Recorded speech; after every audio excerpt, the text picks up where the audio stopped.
Vamos a continuar y en esta segunda parte, al final vamos a dejar un tiempo para preguntas y respuestas con el propósito de no dejar dudas en nuestra comprensión sobre el tema de las Sagradas Escrituras. Bueno, mis hermanos, ya hemos comentado en términos generales algo de lo mucho que es la revelación de Dios, conocida comúnmente como la Biblia, con sus 66 libros, 39 del Antiguo Testamento, escritos mayormente en hebreo, conocido como la Biblia judía o las escrituras de los hebreos, y los 27 libros del Nuevo Testamento conocidos como la Biblia cristiana. Pero la verdad es que ambos testamentos juntos representan toda la palabra de nuestro Dios, o son la palabra de Dios. Ahora, cuando hablamos de la Biblia, hermanos, hablamos de un libro diferente a cualquier otro libro que jamás el ser humano haya podido leer o estudiar. ¿Por qué? Pues porque la Biblia tiene una inspiración divina, ¿verdad? El apóstol Pedro, en el texto que ustedes tienen en pantalla, dice que los hombres de Dios hablaron siendo inspirados por el Espíritu Santo. Hay dos textos, hermanos, que hablan de la doctrina de la inspiración. Esto es realmente así. La inspiración es toda una doctrina, es decir, es una doctrina evangélica. Generalmente cuando hablamos de doctrina, nosotros hablamos de los puntos de fe, especialmente de las doctrinas distintivas, pero la verdad es que en términos bíblicos, el concepto de doctrina es un concepto de doctrina evangélica, por así decirlo, ¿no? Y entonces el apóstol Pedro, en su segunda carta,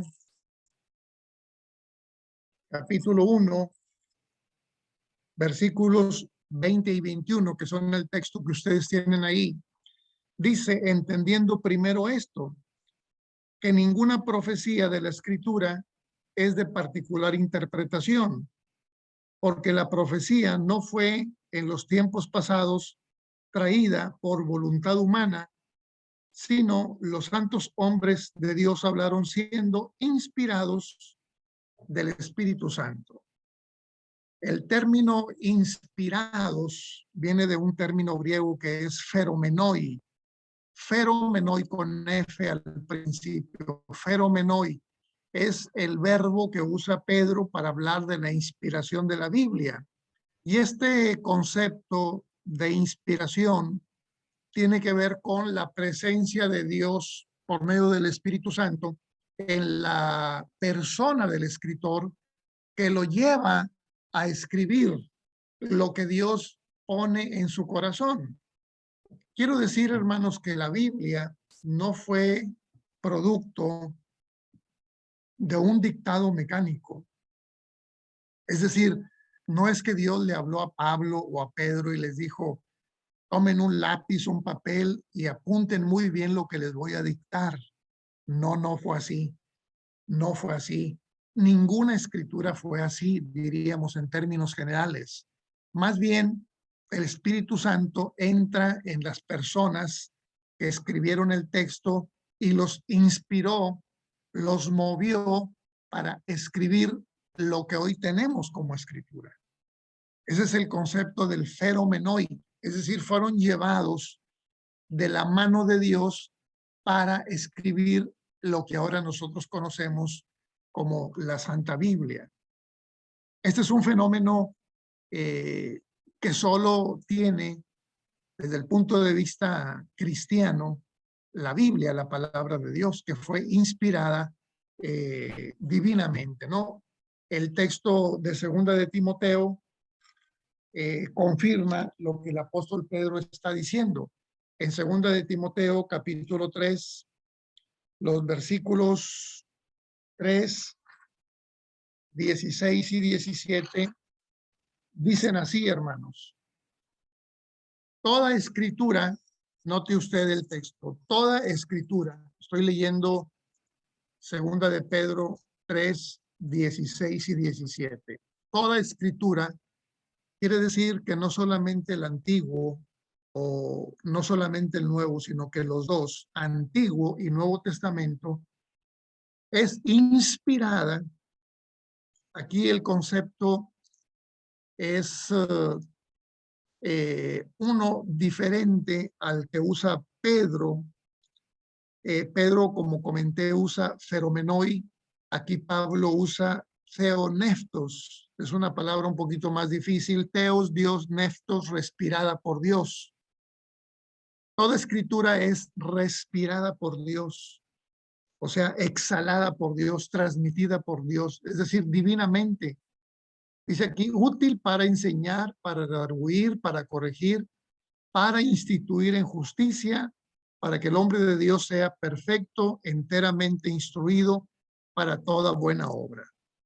Entonces, esta inspiración de Dios es lo que hace diferente su palabra de cualquier otra escritura, por más buena que parezca.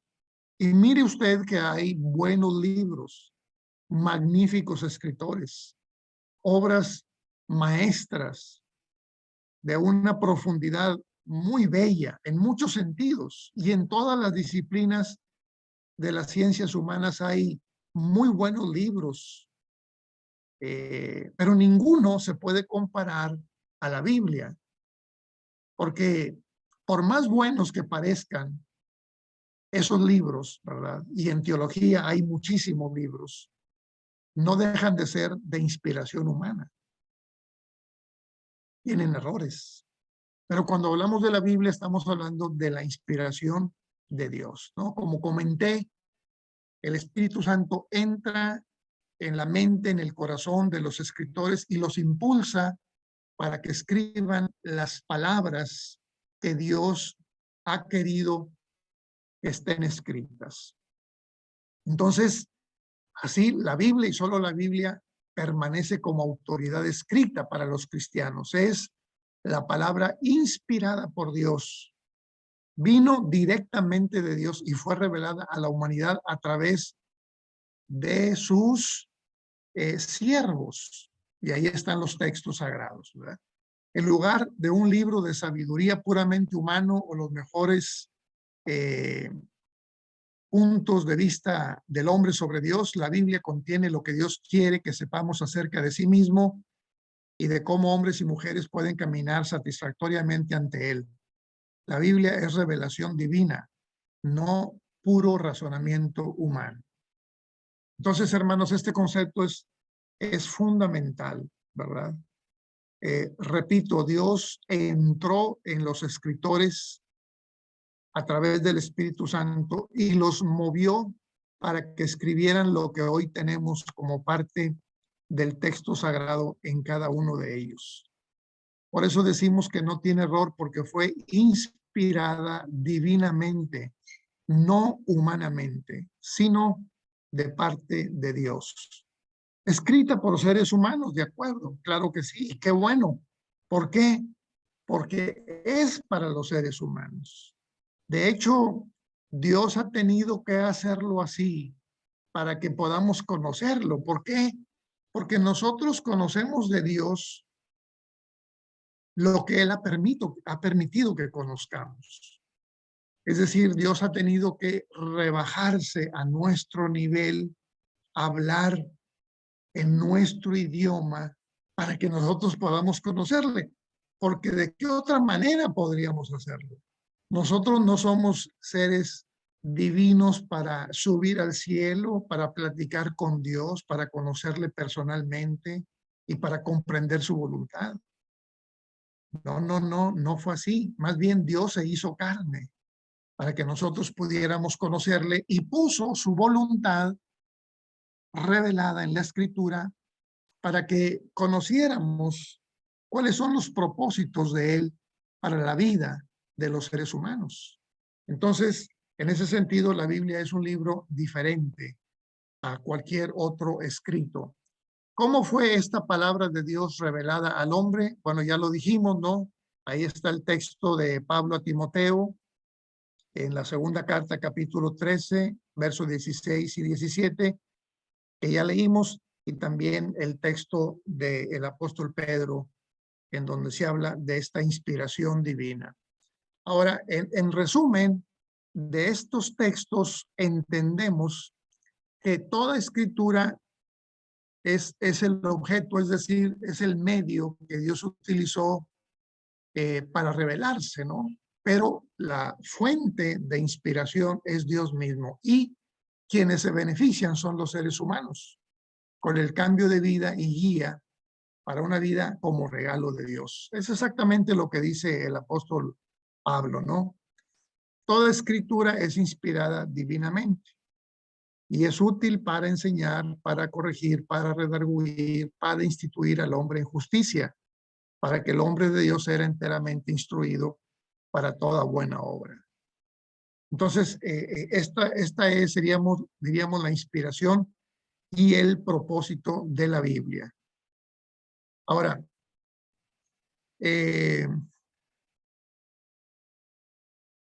Dios comúnmente usa hombres para comunicar su palabra. Pedro describe este método así, porque nunca la profecía, es decir, la escritura, fue traída por voluntad humana, sino que los santos hombres de Dios hablaron siendo inspirados por el Espíritu Santo. Únicamente al dar los 10 mandamientos se describe a Dios como uno de los escritores literalmente hablando, porque se dice ahí que escribieron, que fueron escritos por el dedo de Dios. Pero luego ya, por ejemplo, Hebreos 1:1 nos informa que Dios habló muchas veces y de muchas maneras en otros tiempos, ¿verdad? Para darnos este mensaje, ¿no?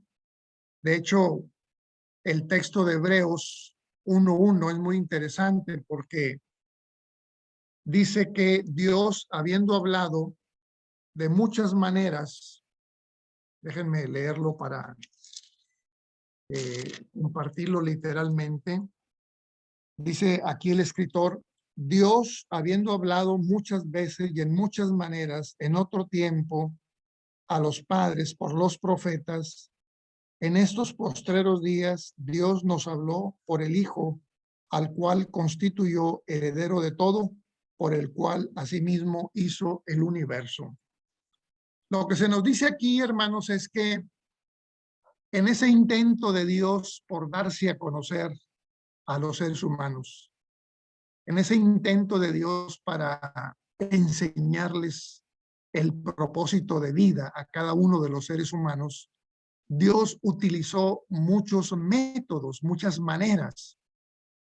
Por ejemplo, con palabras audibles o con palabras que el escritor escribe según Habacuc o con sueños a través también de hombres y personajes como Daniel o como Pedro o como José el soñador o a través de un ángel como en el caso de Apocalipsis o de diferentes fuentes disponibles como Esdras, como Lucas o por acciones simbólicas como Isaías, Jeremías, Ezequiel, en fin, el libro de Apocalipsis lleno de símbolos o a través de visiones como el caso de Jeremías. Es decir, Dios siempre ha querido darse a conocer, siempre. Y lo hizo de muchas maneras para alcanzar al ser humano, sueños, visiones, voz audible, fenómenos sobrenaturales. Pero llegó el momento en que nada de eso fue suficiente. Entonces lo que hace Dios es hablarnos por medio de su Hijo. Es lo que dice Hebreos. Dios nos habló en otro tiempo de muchas maneras a nuestros padres, por sueños, por visiones, por éxtasis, es decir, de diferentes formas. Pero en estos últimos días nos ha hablado por medio de Jesucristo. Es decir, hermanos, Cristo es la plena y última, la máxima revelación de Dios. Como lo dice Jesús, ¿no? El que me ha visto a mí, ha visto al Padre, porque mi Padre y yo una cosa somos. Nosotros conocemos a Dios porque Jesucristo lo ha revelado. Si Cristo no hubiera venido, entonces nuestro conocimiento de Dios sería un conocimiento vago, solo diríamos eh, eh, de manera superficial. Pero como el Señor quiso que lo conociéramos, entonces tomó la decisión de encarnarse, de meterse en la humanidad, de inculturarse, es decir, meterse en medio de una cultura como fue la cultura del pueblo de Israel, en donde vemos al Jesús histórico hablando, enseñando, comportándose, exhortándonos y haciendo siempre la voluntad de Dios para que nosotros podamos conocer a Dios y creer en Él. Por eso los cristianos afirmamos que Jesucristo es la máxima y la plena revelación de Dios. Todo aquel que conoce al Hijo conoce al Padre. Todo aquel que cree en el Hijo cree en el Padre. Hay una unidad indisoluble entre el Padre y el Hijo. Así es que esta doctrina es la doctrina de la inspiración, es sumamente importante. Dios lugares y lenguajes de la humanidad. El uso de hombres y también mujeres, por ejemplo, los libros de Ruth y Esther, son anónimos y pueden haber sido escritos por las heroínas cuyas hazañas son descritas. De una variedad social, económica, política y educativa, mezclando sus personalidades y habilidades a su mensaje eterno. Tal sabiduría produjo un mensaje teniendo una relevancia única para cada generación, parentesco y lengua a través de los años. El segundo párrafo dice, muchos textos son precedidos con frases como estas, así ha dicho el Señor, más de 400 veces. El Señor dijo más de 1000 veces. La palabra del Señor más de 300 veces. Y al menos en 3 ocasiones se les advierte a los lectores a tratar la palabra de Dios con el mayor cuidado y respeto, según Deuteronomio, Proverbios, Apocalipsis. La pureza de sus palabras es proclamada según Salmos. Jesús afirmó la preservación de la Escritura, incluyendo detalles y partes pequeñas, como dijo Jesús, ni una jota ni una tilde perecerán de la ley hasta que todas las cosas sean hechas. Es decir, hablando de la importancia de la palabra de Dios, aún en letras tan pequeñas como una J, que es la letra más pequeña del alfabeto hebreo, o como una tilde, que es el palito que ponemos sobre la letra T. Ni eso va a desaparecer de la escritura antes de que todas las cosas sean cumplidas, porque es una palabra inspirada por Dios y es una palabra eterna. El cielo y la tierra pasarán, mas mis palabras no pasarán.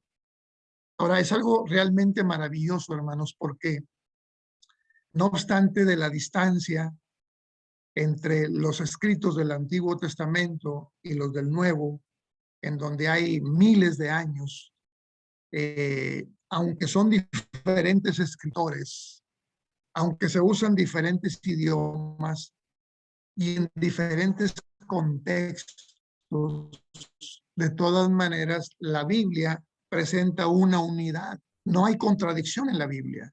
No importa quién la escribió, en dónde y cuándo. Simplemente la Biblia es una unidad. ¿Por qué? Porque es el mismo espíritu que ha inspirado a los escritores, sin importar si fueron hombres o mujeres, jóvenes o adultos o ancianos, presos en una cárcel o en el desierto o en medio de una ciudad, no importa.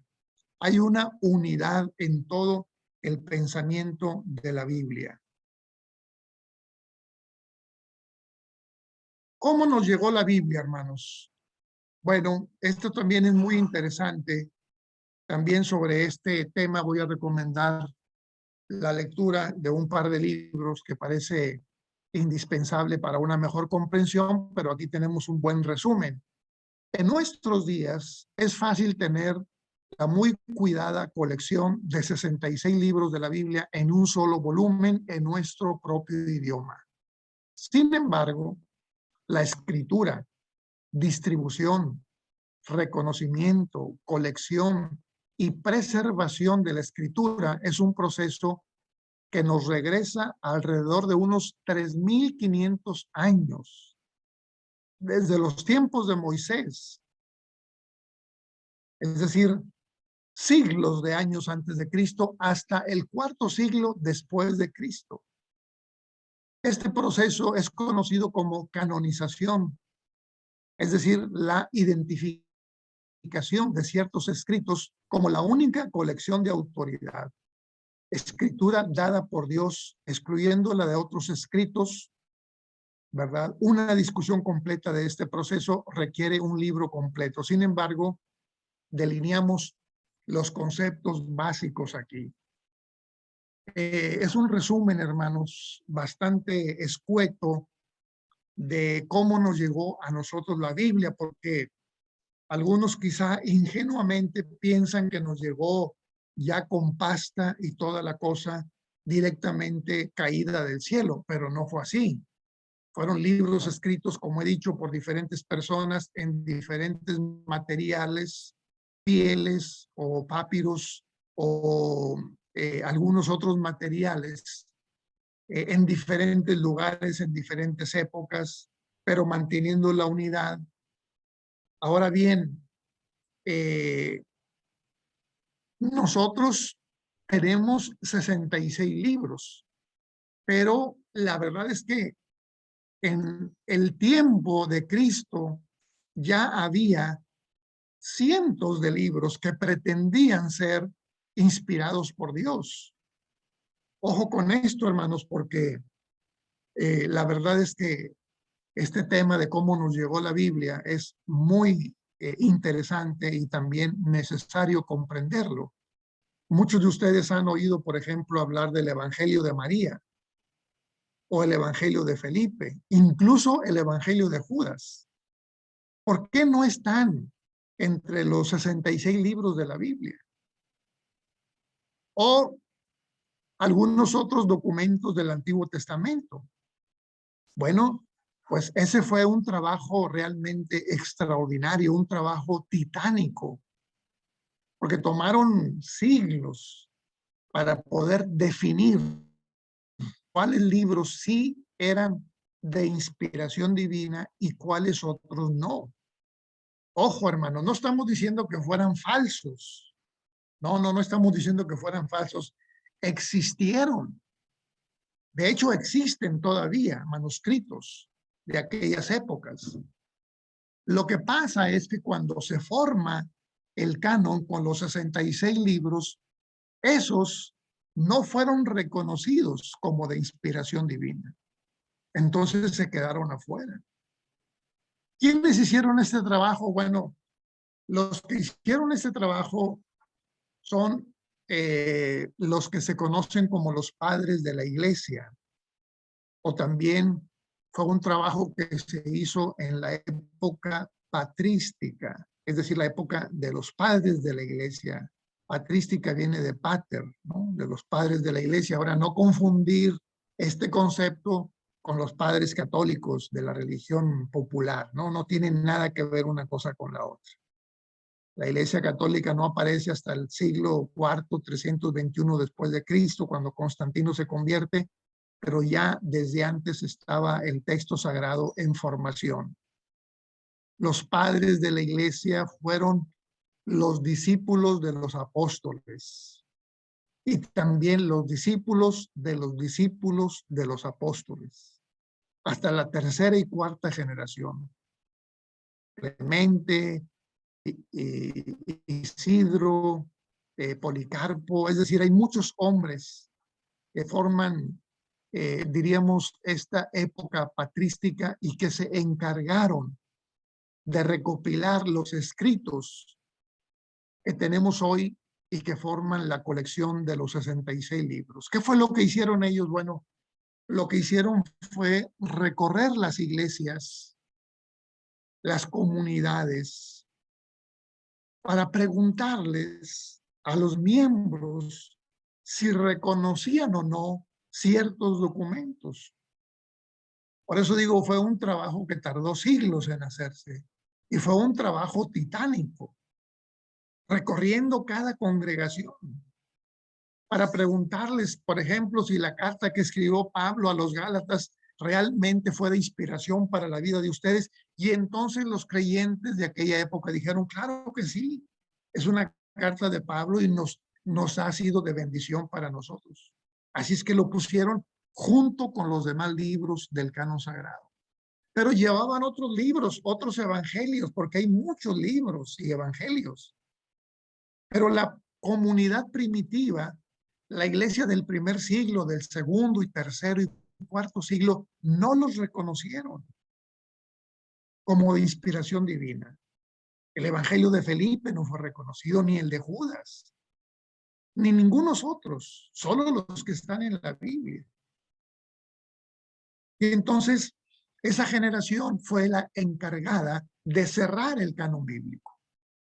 Por eso nosotros ya no podemos agregarle más, porque lo hicieron aquellos que fueron testigos de Cristo o de los apóstoles o de los discípulos de los apóstoles. Entonces, es interesante defender, diríamos, la colección de 66 libros como la totalidad de la Biblia. En el Antiguo Testamento no tenemos mucho problema, porque el Antiguo Testamento fue dado al pueblo de Israel. Ellos se encargaron de cuidar, de guardar los 39 libros. Ellos lo escribieron en el idioma original. Entonces, cuando hablamos del Antiguo Testamento, los que saben son los judíos, porque fue el pueblo escogido por Dios y fueron los depositarios de esa escritura sagrada. Y son exactamente los 39 libros que nosotros tenemos en la Biblia. Igualitos, igualitos que los que tiene la Biblia de los judíos. Los 39 libros que nosotros tenemos en el Antiguo Testamento son los mismos que tiene la escritura del pueblo de Israel. Exactamente los mismos. Lo único que hicimos fue copiarlos de la Septuaginta, porque en el siglo II antes de Cristo, estos documentos eran tan importantes que quisieron traducirlos al griego para que otros pueblos que hablaban ese idioma pudieran leerlos.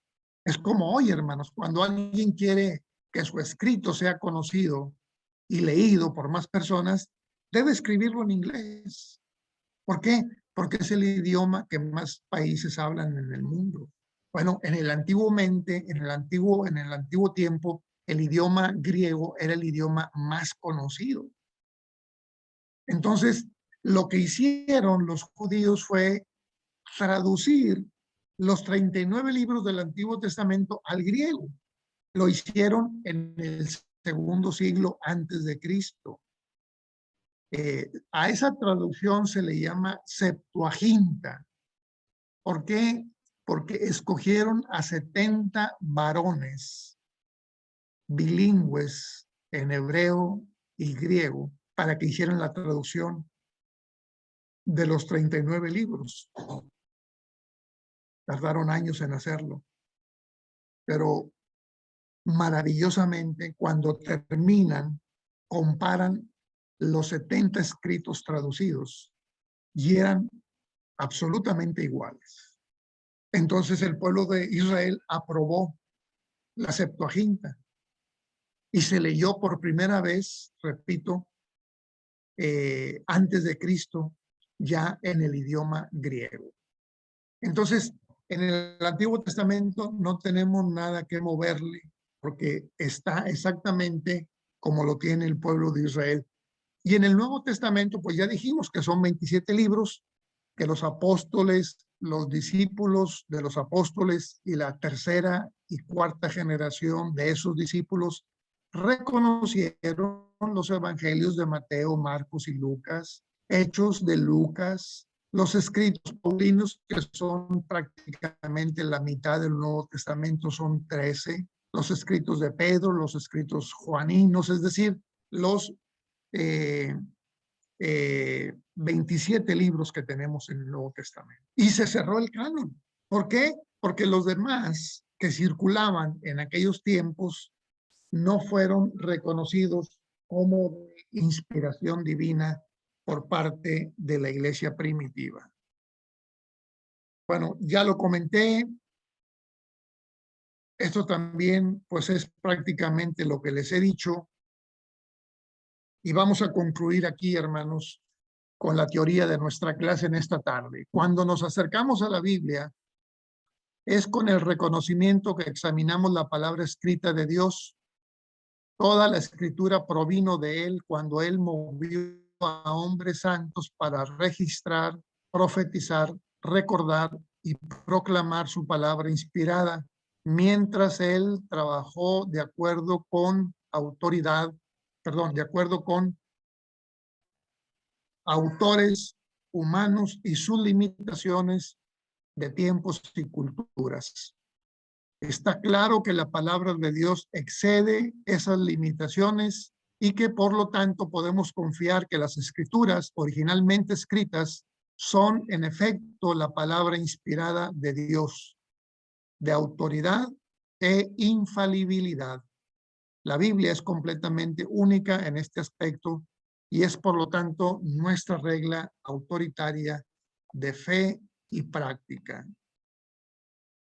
Muy bien, hermanos, fue un poco espesa, diríamos, la lectura, pero había que tomarse la pastilla, hermanos, para que surta efecto, ¿verdad? Porque si no, decimos después lo leo y después me pongo al corriente y de repente ya no tenemos el tiempo, hay más cosas que leer y vamos respondiendo a lo más urgente. Así es que yo he querido compartir con ustedes esta porción y tener este reconocimiento de que la Biblia es la máxima autoridad en materia de fe y conducta para los creyentes y para el ser humano en general.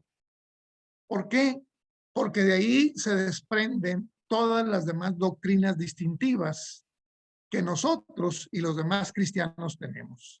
Así es que por eso en todo fundamento doctrinal siempre la Biblia es el primer punto de fe, porque es por la Biblia que conocemos la palabra de Dios, que conocemos a Dios mismo, a Jesucristo, al Espíritu Santo, al ser humano, en fin, todo lo que conocemos tiene que ver con la Biblia. Por eso es importante tener una buena teología bíblica. Es muy importante tener una buena teología bíblica. Hay dos libros que voy a recomendar, hermanos. Uno de ellos se los voy a poner por escrito, pero se los voy a comentar ahorita. Uno de ellos se llama La Palabra Inspirada. El autor es Luis Alonso Schockel.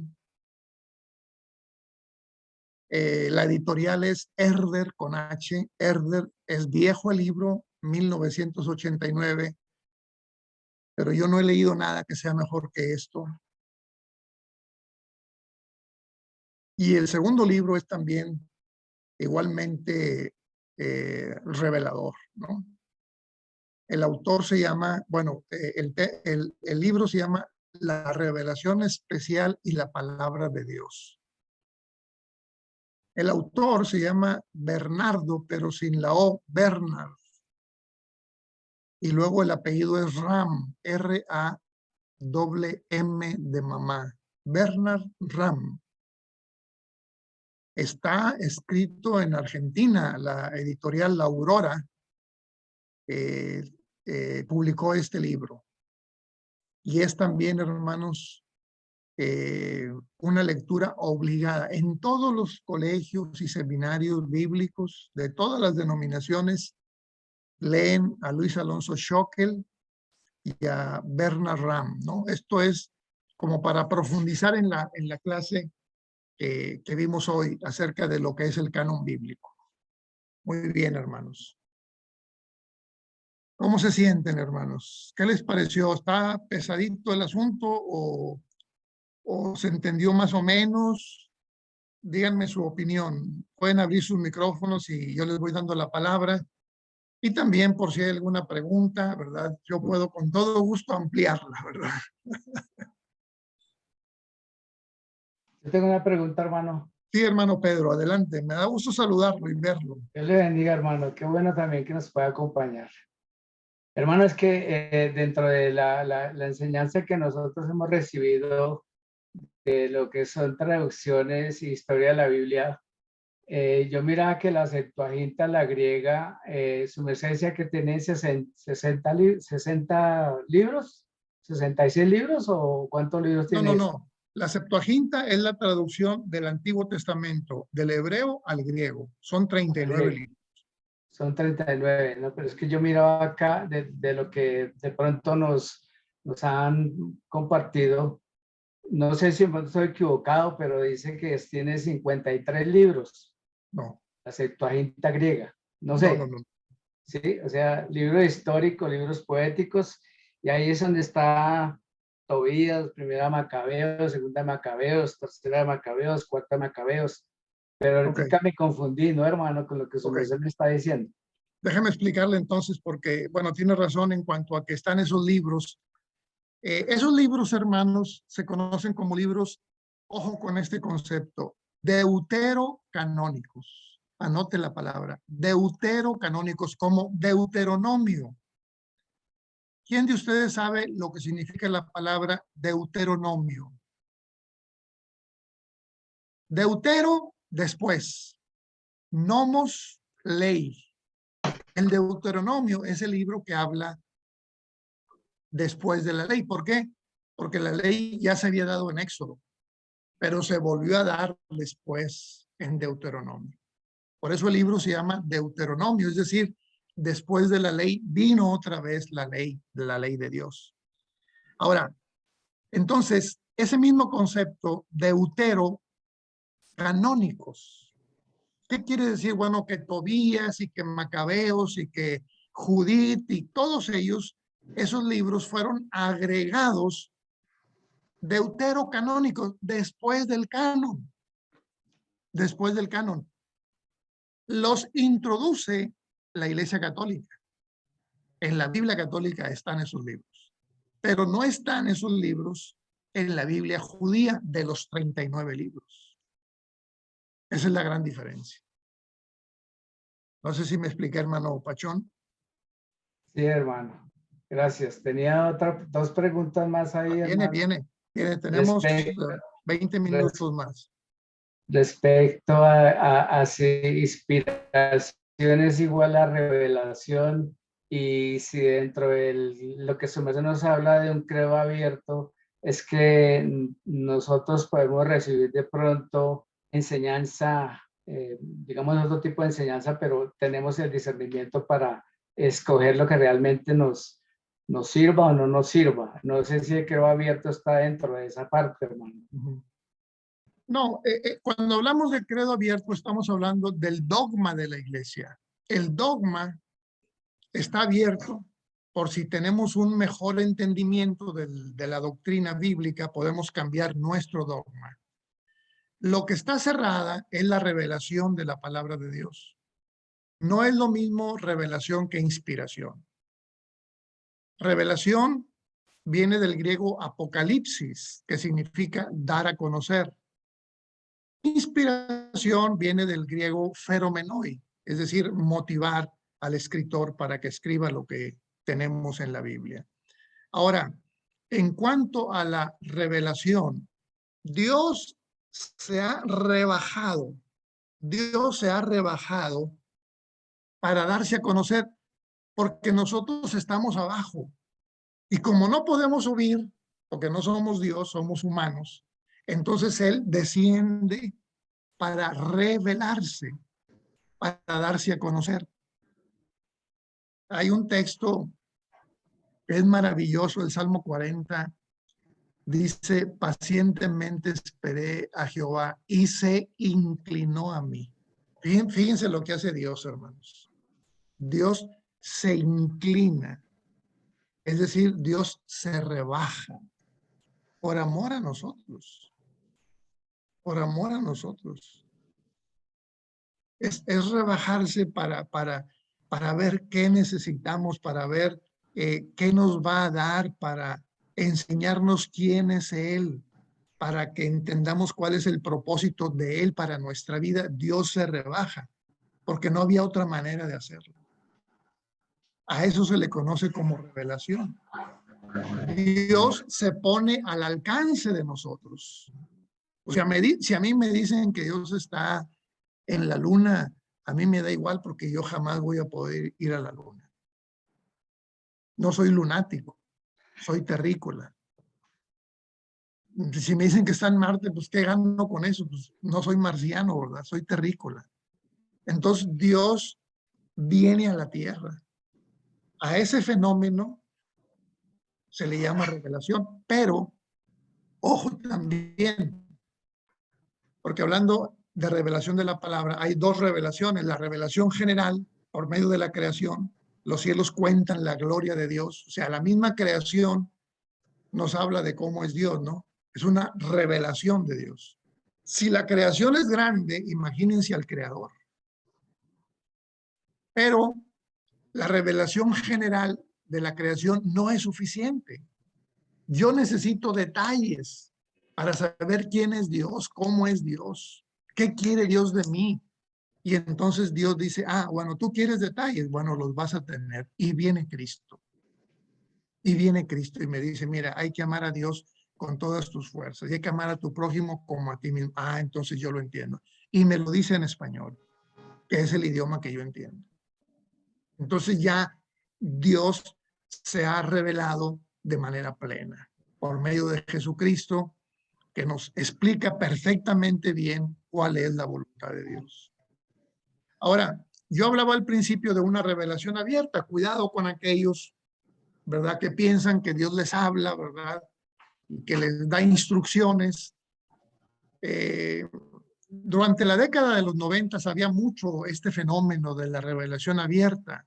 Yo viajé a algunos lugares para conocer de estos fenómenos porque en nuestras iglesias en México estaba pasando mucho eso. Y tuve entrevistas con varias personas que tenían estas revelaciones. Una vez, por ejemplo, le pregunté yo a la hermanita, bueno, dígame, a ver, ¿qué es lo que pasó? No, hermano, es que Dios me reveló que debemos evangelizar. Y esta iglesia en la que estamos no evangeliza. Y yo le decía, bueno, hermana, esa no es revelación, porque esa está escrita aquí en la Biblia. Dios dice que debemos evangelizar. No me diga usted que Dios le ha revelado a usted, sino eso es lo que dice la revelación de Dios para todos. Ahora que la iglesia no evangelice, esa es otra cosa, ¿verdad?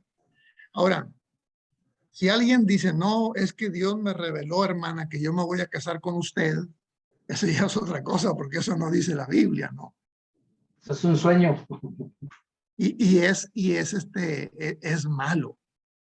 Es malo porque mucha gente dice, hermanos, Dios me ha revelado, traigan sus escrituras, traigan las facturas de sus carros, véndanlas y traigan el efectivo, siembren esta semilla para que Dios les bendiga, porque Dios me ha revelado. Eso no dice la Biblia. Dios no necesita nuestro dinero, hermanos. O sea, pensar que Dios necesita nuestro dinero es una ridiculez. Dios nos da el dinero. ¿De dónde sacan los predicadores que debemos de darle dinero a Dios? No. Damos el dinero, entre comillas, ¿verdad?, diezmos y ofrendas, pero es para nosotros.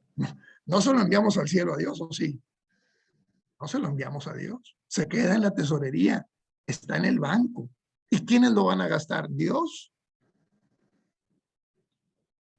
¿O pagamos el agua y la luz y el transporte? Lo damos nosotros y lo gastamos nosotros, hermanos. La ofrenda que Dios quiere no es nuestro dinero, es nuestro corazón. Eso es lo que Dios quiere. Entonces, si la revelación no es bíblica, no es revelación de nada. Es una mentira. Y si ya está revelada, entonces simplemente ahí está, hay que seguirla. Muy bien. ¿Algo más, hermanos? Gracias, hermano. Dios le bendiga. Igualmente, hermano Pedro. Hable ahora o calle para siempre. Adelante, hermanos.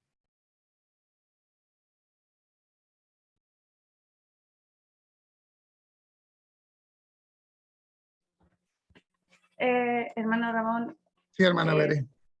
bendecida noche. Para nosotros ya es noche, no sé, Ya, ¿verdad? allá Sí. así también ya es noche para usted. No, Bueno, tenemos el tiempo de yo México aquí. todavía es temprano para ustedes. 6. Sí, Bueno, todavía es temprano, entonces sí, todavía hay sol sí, sí. seguramente. Bueno, yo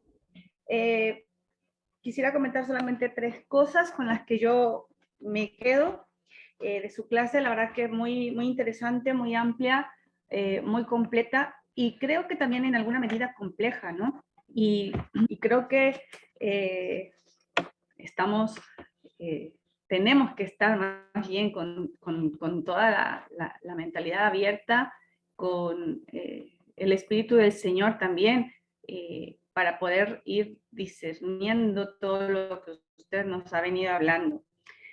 Algo que a mí me queda re claro y me encantó, aunque usted lo dijo bien cierto, es fuerte, en la parte de su introducción, el hecho de decir que, bueno, todo lo que nosotros estamos aprendiendo, si no lo ponemos al servicio de nuestro semejante, estamos en falta, ¿no? Y tendremos una consecuencia por ello. Creo que es importante no nada más llenarnos del conocimiento, llenarnos de palabras, de conceptos, sino que todo lo que vamos a ir aprendiendo o lo que hemos estado aprendiendo ya a lo largo de este tiempo, ponerlo por obra, ponerlo en práctica. Y bueno, el primer punto que usted ya más o menos acaba de comentar, que digo es bien importante, algo que incluso ahora todavía no sucede es el hecho de no entender esta parte del credo abierto. Creo que usted lo explicaba re bien, no es el hecho de decir que lo que uno pueda alcanzar a discernir o a entender o a comprender mejor de lo que ya está escrito a través de la palabra de Dios, puede cambiarse, puede mejorarse, a decir que uno quiere cambiar la palabra de Dios. Y en ese sentido creo que los que hemos podido tener experiencia con otras culturas de nuestra misma denominación, nos hemos podido dar cuenta, ¿no? De que en ese sentido algunos, por ejemplo, hemos entendido algo diferente, pero no por eso dejamos ser iglesia de Dios y dejamos de ser hermanos. Y aún ahora en día, hermano, hay muchos hermanos que se resisten, líderes, que se resisten a estar convencidos de que tenemos un credo abierto. Y quizá porque se ha malentendido esa palabra de decir, no es que querramos cambiar la palabra de Dios, sino que anhelamos entenderla mejor.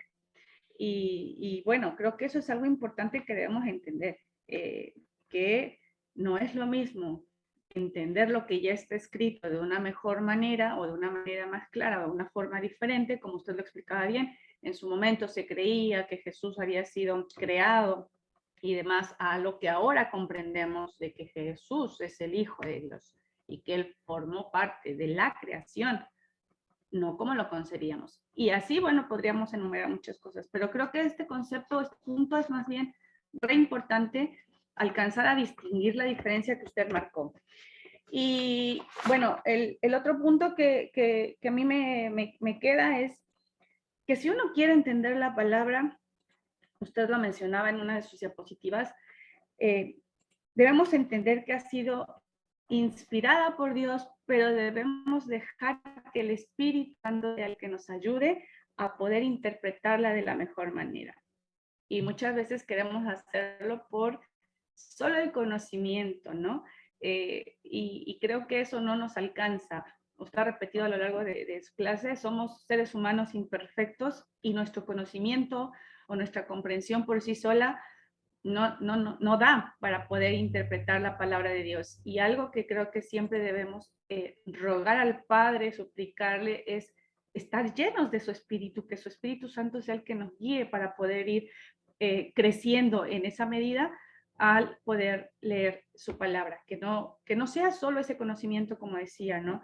De nada nos sirve a lo mejor ser teólogos algún día si no alcanzamos a comprender el hecho de que todo está basado en el amor de Cristo, en el amor de Dios. Y bueno, podríamos ahondar mucho en ese tema, pero suplicar siempre que para poder interpretarla, el Espíritu de Dios Sí. sea con cada uno de nosotros. Sí. Y el tercero, que es que esta revelación es solamente para dar a conocer la voluntad de Dios, algo que se nos olvida.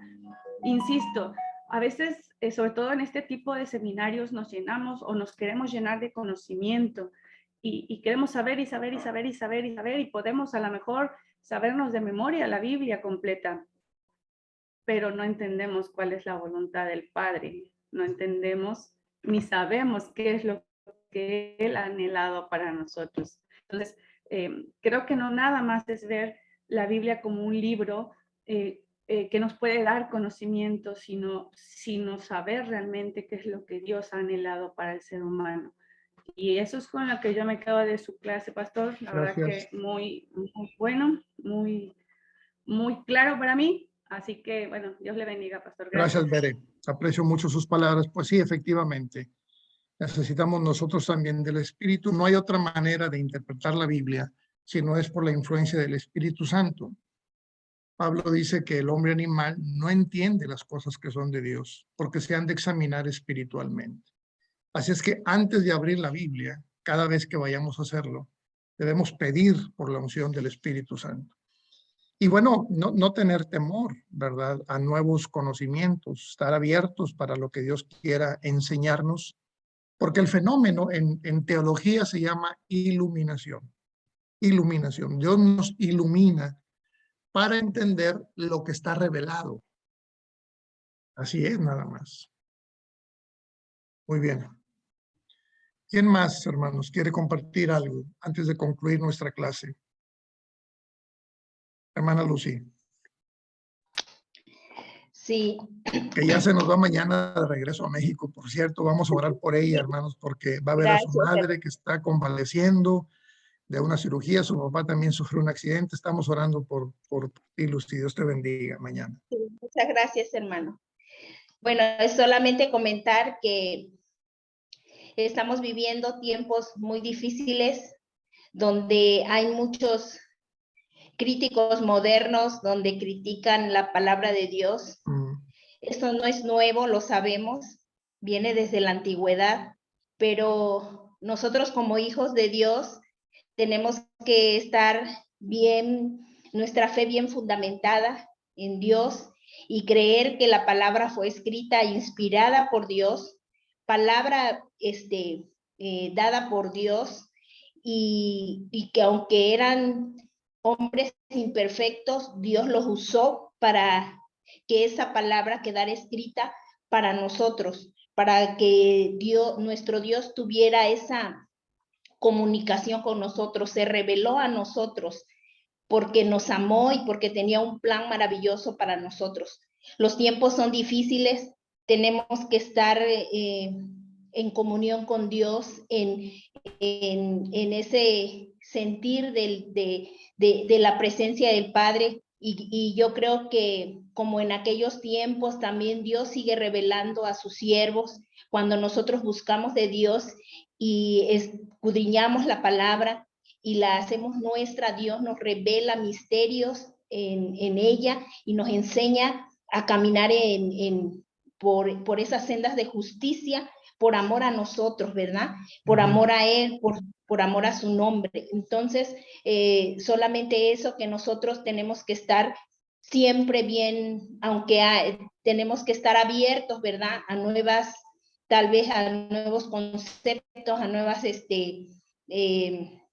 formas de exponer la palabra, pero también nosotros tenemos que tener nuestro filtro, que es como ese colador grande, las escrituras.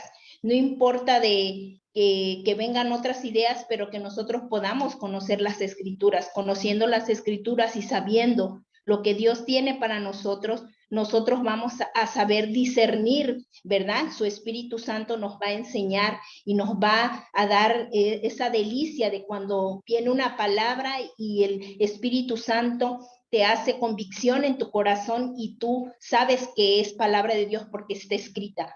Y bueno, solamente eso quería decir. Muy bien, Lucy. Que... Muchas gracias, muchas gracias. Es muy cierto, Lucy. Nos advierte sobre el peligro de la falsedad. Hay mucho pseudo evangelio que se está predicando a través de las redes sociales, de la televisión. Hay canales en donde día y noche están predicando un evangelio que no tiene base bíblica. Por eso los testamentos de fe siempre empiezan con la Biblia. Queremos creer y hacer. Ahora, voy a poner un ejemplo, hermanos, para que se den cuenta del valor de lo auténtico. En el mundo en el que vivimos, ya sabemos, lleno de corrupción, de trampas y cosas por el estilo, hay muchas monedas falsas, sobre todo en el caso del dólar, que es la moneda que se acepta prácticamente en todo el mundo. Hay mucha falsificación, pero hay gente experta que puede identificar fácilmente los dólares que son falsos de cualquier cantidad, ¿no? De 1, de 5, de 10, de 20, de 50 o de 100. Con el solo hecho de verlos o tocarlos, ellos pueden decir si un billete es falso o es verdadero. ¿Cómo creen ustedes que los expertos llegan a esa conclusión, a esa, diríamos, calidad? ¿Cómo se imaginan? ¿Por qué una persona se puede convertir en un experto, en un erudito, para saber si un dólar es falso o es auténtico? Porque conoce, lo ha estudiado, sabe cómo Pero es hecho, sabe cómo es el que es original. Exacto, exacto. Ahí está la clave, hermanos. Ahí está la clave. No podemos conocer la falsedad. ¿Por qué? Porque ahorita mismo están surgiendo cosas falsas. No podemos estar en todo el mundo, en todos los lugares, para estar escuchando y reconociendo aquello que es falso. Una persona no es que pueda ver todos los billetes de dólar que están siendo fabricados falsamente. Lo que sí conocen muy bien, perfectamente bien, es el verdadero. Y cuando alguien conoce el verdadero, entonces no batalla, porque cualquier otro billete que no se ajuste a este, entonces es falso. Así es con la palabra de Dios. Si usted conoce bien la Biblia, usted puede distinguir si lo que está diciendo el predicador o el maestro es verdad o es una mentira, porque conoce la verdad. Cristo dijo, y conoceréis la verdad os hará libres. ¿De qué? Pues en primer lugar de la mentira, del engaño. Y vivimos en un mundo lleno de engaño. Por eso resulta fundamental lo más que podamos conocer de la Biblia, ¿no? Hoy tuvimos un resumen, pero usted lea todo lo que pueda de la palabra de Dios, de lo que es, para que al conocerla, usted pueda también tener la capacidad simplemente de decir esto es auténtico y esto es falso, ¿verdad? ¿Por qué? Porque no, eso no dice la palabra de Dios. Muy bien, hermanos.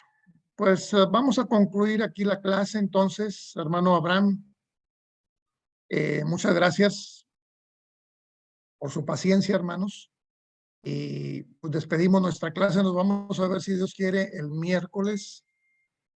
Creo que vamos a tomar este horario. Había yo comentado con el hermano Abraham que posiblemente los miércoles podíamos tomar la clase más temprano, porque tengo compromisos prácticamente todas las noches durante la semana, pero en este mismo horario sí me da tiempo para atender los compromisos de la noche en la iglesia local. Así es que nos estaríamos viendo, Dios mediante, el próximo viernes a la misma hora, ¿no? 6 de la tarde para algunos países de Sudamérica y para mí serían las 4 de la tarde. ¿Ok, hermanos? Bueno, Sí, hermano. muy bien, entonces, ¿qué hacemos?